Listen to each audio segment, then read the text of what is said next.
Mummy papa की love marriage हुई थी और वह दोनों ही काफी शिक्षित हैं। इसलिए हमारे घर का माहौल काफी खुला और आधुनिक है। अगर मम्मी की बात करूं तो वह अपने शरीर का बहुत ध्यान रखती है और अच्छी तरह से शिक्षित होने के कारण शर्ट जीन्स और टॉप पहनना उनके लिए आम बात है।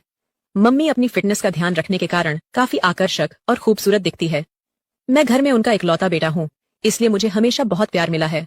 और पापा मम्मी कभी मुझे नाराज नहीं करते हैं। जब भी समय मिलता है हम चारों मिलकर खुलकर बातें करते हैं। तो यह कहानी शुरू होती है। जब मैं कॉलेज में था, मेरी परीक्षाएं खत्म हो चुकी थीं और गर्मियों की छुट्टियां चल रही थीं। उस समय मेरी बहन का भी छुट्टियां चल रही थीं। क्योंकि मैं कभी बाहर रिश्तेदारों में रहने नहीं गया था, इसलिए मैंने छुट्टियां घर पर ही बिताने का फैसला किया। हालांकि मेरी बहन नानी के घर जाने की जिद करने लगी थी, इसलिए पापा ने उसे नानी के घर छोड़ आए। मुझे घर पर छुट्टियां बिताने में कोई परेशानी भी नहीं थी, क्योंकि मैं घर पर लैपटॉप में गेम खेलता और मोबाइल पर टाइम पास करता रहता था। एक दिन मैं लैपटॉप पर गेम खेल रहा था और उस समय घर की काम वाली बाई छुट्टी पर गई हुई थी, इसलिए मम्मी ही सारे काम कर रही थी। पापा सुबह ऑफिस चले गए थे और मम्मी घर के काम निपटा रही थी। उन्होंने उस दिन राजस्थानी ड्रेस पहना हुआ था और चूंकि वे घर पर ही थीं, इसलिए उन्होंने दुपट्टा नहीं लिया था।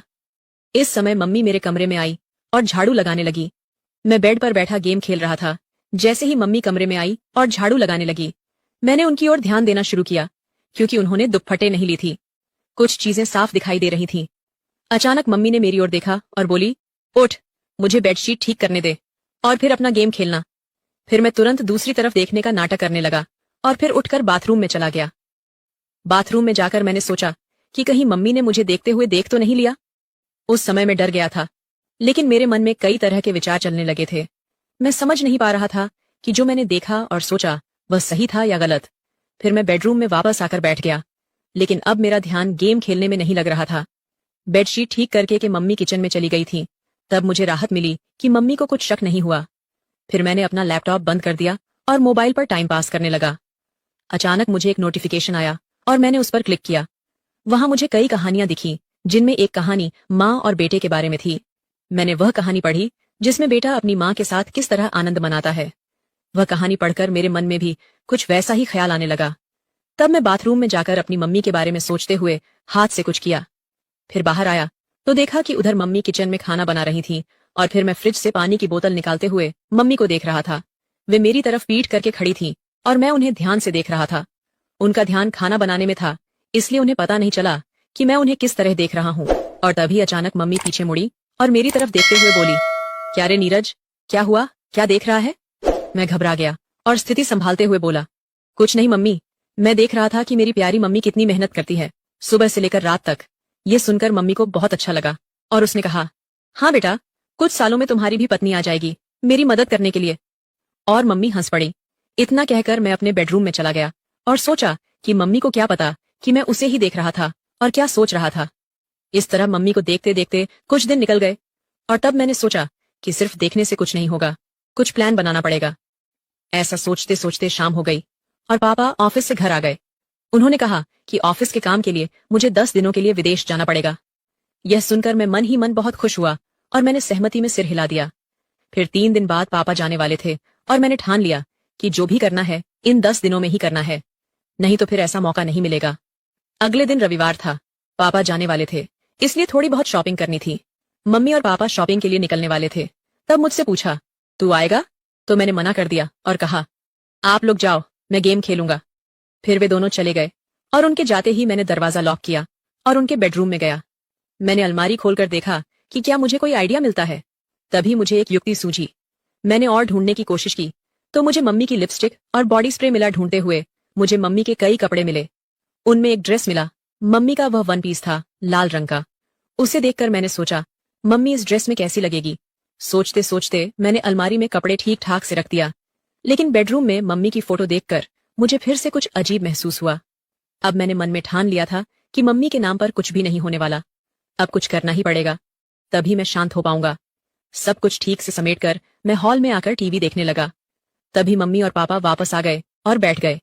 इस तरह वह दिन निकल गया और अगले दिन पापा जाने वाले थे, इसलिए मम्मी ने जल्दी उठकर सब कुछ समेट दिया और पापा को नाश्ता देकर घर के बाकी काम करने लगी। सुबह के 9 बजे पापा हमें बाएं बोलकर चले गए और मम्मी भी घर के कामों में लग गई। पापा का बाहर कंपनी के काम से जाना हमारे लिए कोई नई बात नहीं थी। मम्मी जल्दी उठने और पापा को संभालने के चक्कर में नहाने नहीं गई थी। पापा के जाने के बाद सुबह 10 बजे मम्मी नहाने चली गईं और मैं हॉल में टीवी देख रहा था। अचानक मम्मी की आवाज आई, नीरज, तौलिया दे दो। मैं बाहर ही भूल आई। मैं तुरंत तौलिया लेकर गया। मम्मी ने दरवाजा थोड़ा सा खोला और तौलिया लेने के लिए हाथ बढ़ाया। जब मम्मी ने तौलिया के लिए हाथ बढ़ाया तो मैंने देखा कि मम्मी के बाल पूरी तरह भीगे हुए थे। उनके हाथ से पानी टपक रहा था और उनके चेहरे और हाथों पर पानी की बूंदें देखकर मम्मी मुझे बेहद खूबसूरत लगी। जब मम्मी ने हाथ आगे किया तो वह थोड़ा साइड में खिसकी थी। तब मुझे वह थोड़ी सी दिखी और उस पर पानी की बूंदें भी थीं। उसके हाथ जैसे मुझे अंदर बुला रहे थे, लेकिन वह चालाक थी, तुरंत अंदर खिसक गई। ऐसा लग रहा था कि मैं तुरंत अंदर जाकर उसे मैं देख लूं, अंदर चला जाऊं। वैसे भी पापा घर पर नहीं थे, लेकिन मैंने खुद पर काबू किया और हॉल में आकर बैठ गया। फिर 5 मिनट बाद मम्मी तौलिया लपेटे हुए हॉल में आई और टीवी के पास लगे शीशे के सामने खड़ी होकर हेयर ड्रायर से बाल सुखाने लगी। मैं और भी ज्यादा परेशान हो गया और उसे पीछे से देखने लगा। जब जब मम्मी अपने बालों में हाथ डालकर हेयर ड्रायर से बाल सुखा रही थी, उसके लिए यह सब नॉर्मल था, लेकिन उसे क्या पता था कि पीछे सोफे पर बैठा लड़का उसे देखकर परेशान हो रहा था, देने के लिए पागल हो रहा है और उसे पीछे से देख रहा है। मैंने मन में विचार किया कि आज से ही कोशिश करनी चाहिए और मैंने बिना समय गवाए बोला, मम्मी, तू हमेशा साड़ा स्थानीय ड्रेस ही पहनती है घर में। तब मम्मी बोली, क्यों रे बेटा, ऐसा क्या है? मुझे जो सही लगता है वह पहनती हूं, तुम्हें ऐसा क्यों लगता है कि कुछ और पहनना चाहिए?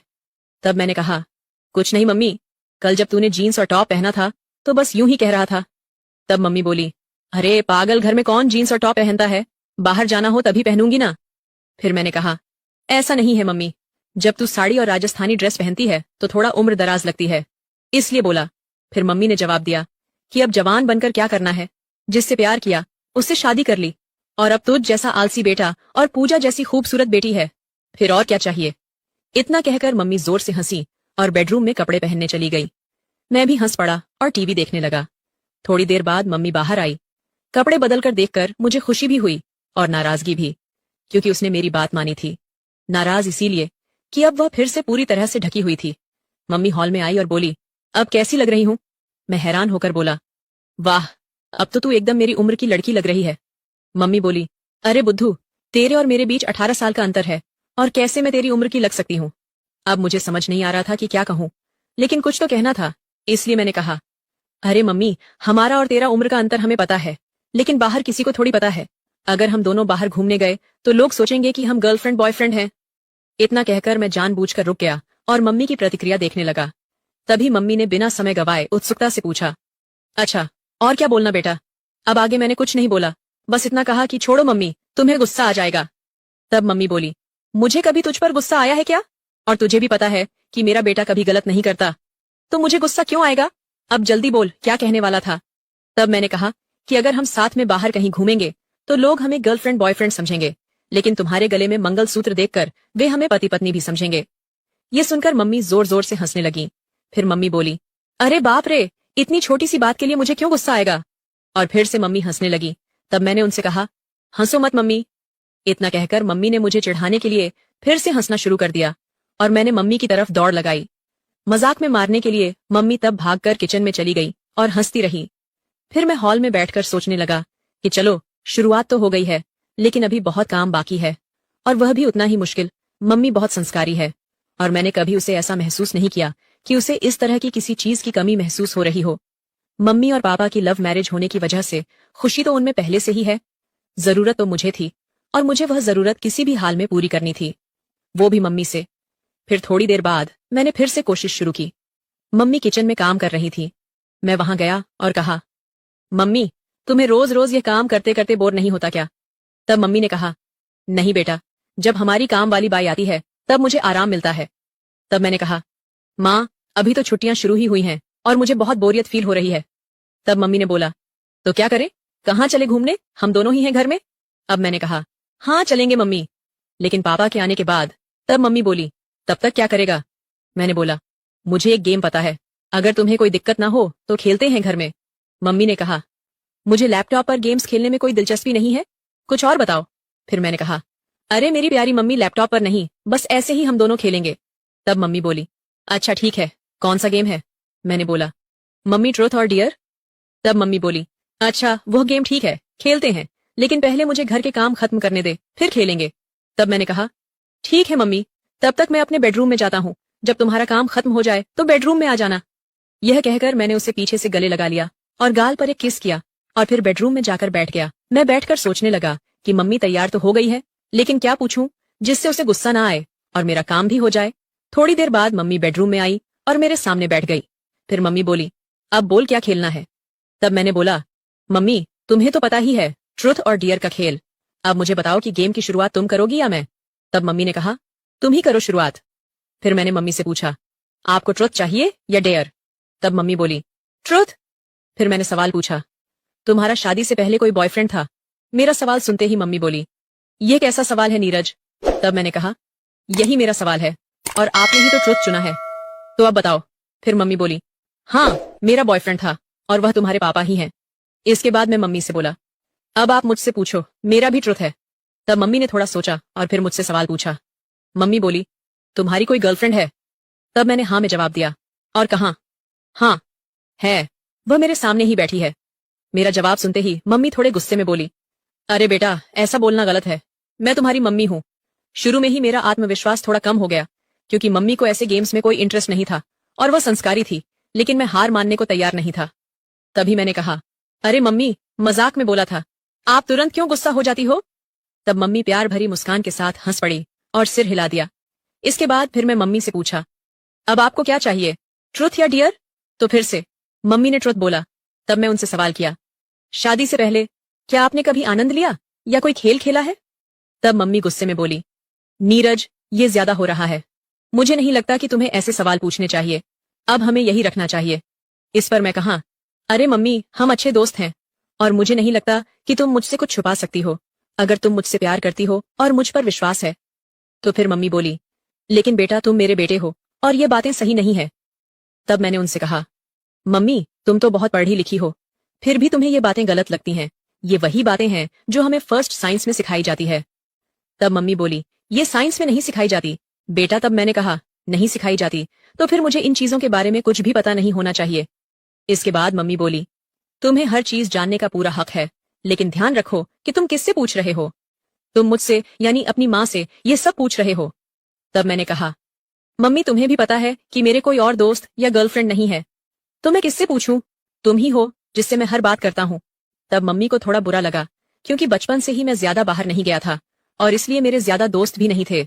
उसे समझ में आ गया कि मैं नहीं मानूंगा, तो वह बात करने के लिए तैयार हो गई। तब मम्मी बोली, हाँ हमने कई बार वैसे किया है और एक बार आनंद भी लिया था। तब मैंने कहा, मम्मी इतनी छोटी सी बात के लिए इतना समय लिया। इस पर मम्मी बोली, अब तो खुश हो ना। फिर मम्मी थोड़ी मुस्कुराई और बोली, अब तुम बताओ तुम्हें क्या चाहिए, ट्रुथ या डेयर। तब मैंने उनसे कहा, डियर। इसके बाद मम्मी ने सवाल किया, क्या तुमने कभी किसी को किस किया है। तब मैंने कहा, नहीं, लेकिन अगर कोई लड़की तुम्हारी तरह दिखने वाली और तुम्हारे जैसी मिली तो जरूर करूंगा। इस पर मम्मी बोली, क्या अभी तो तुम कह रहे थे कि मैं तुम्हारी गर्लफ्रेंड हूं और अब फिर कह रहे हो कि अगर कोई और मिली तो करोगे। इतना सुनते ही मैंने बोला, तो क्या तुम्हें किस करूं। तब मम्मी बोली, हाँ, लेकिन गाल पर मैंने कहा, नहीं मुझे कहीं और चाहिए। अब मम्मी बहुत गुस्सा हो गई थी और मुझे डांटने लगी, लेकिन फिर भी मैंने हार नहीं मानी क्योंकि मुझे पता था कि अगर अब रुक गया तो फिर कभी मम्मी से बात नहीं कर पाऊंगा। किसी तरह मम्मी को शांत किया और गेम फिर से शुरू किया। मैंने कहा, ठीक है मम्मी, गाल ही सही, अब मैं करूं। तब मम्मी बोली, हाँ जल्दी करो। तब मैंने मम्मी के पास गया और कुछ देर देखता ही रहा। फिर मैंने वह किया जो मुझे नहीं करना चाहिए था। फिर धीरे धीरे मम्मी को तैयार करके मैंने मजा लेना शुरू कर दिया। अभी थोड़ा सा लिया था, तभी मम्मी ने मुझे रोकने की कोशिश की। तब मैंने महसूस किया कि मैं अपनी हद पार कर रहा हूँ। इस समय मम्मी की आंखों में नाराजगी और चिंता साफ झलक रही थी। उन्होंने मुझे प्यार से समझाते हुए कहा, नीरज ये सब बातें एक मजाक तक ठीक है, लेकिन माँ बेटे के रिश्ते की एक मर्यादा होती है, हमें उसे पार नहीं करना चाहिए। मैंने मम्मी की बात को गंभीरता से लिया। मुझे भी एहसास हुआ कि मम्मी का दिल दुखाना गलत था। मैंने मम्मी से तुरंत माफी मांगी और उनसे वादा किया कि अब मैं ऐसा कोई मजाक नहीं करूंगा जिससे हमारे रिश्ते में कोई दूरी आए। मम्मी ने मेरी माफी को स्वीकार करते हुए मुझे गले लगा लिया और कहा, बेटा मैं हमेशा तुम्हारी दोस्त रहूंगी, लेकिन हमें यह भी याद रखना चाहिए कि हमारे रिश्ते की कुछ सीमाएं होती हैं। तब मैंने मम्मी से कहा, हाँ मम्मी, अब मैं समझ गया हूँ, मैं आपको कभी दुखी नहीं करूंगा। इसके बाद हम दोनों ने हंसते हुए फिर से सामान्य बातचीत शुरू की। अब मम्मी ने मुझे मेरे दोस्तों के साथ अधिक समय बिताने की सलाह दी और कहा कि जीवन में रिश्तों की मर्यादा और सम्मान बनाए रखना बेहद जरूरी है। इस बातचीत ने मुझे यह सिखाया कि मजाक की भी एक सीमा होती है और रिश्तों में आपसी समझ और सम्मान होना चाहिए। अंत में हम दोनों ने एक दूसरे के साथ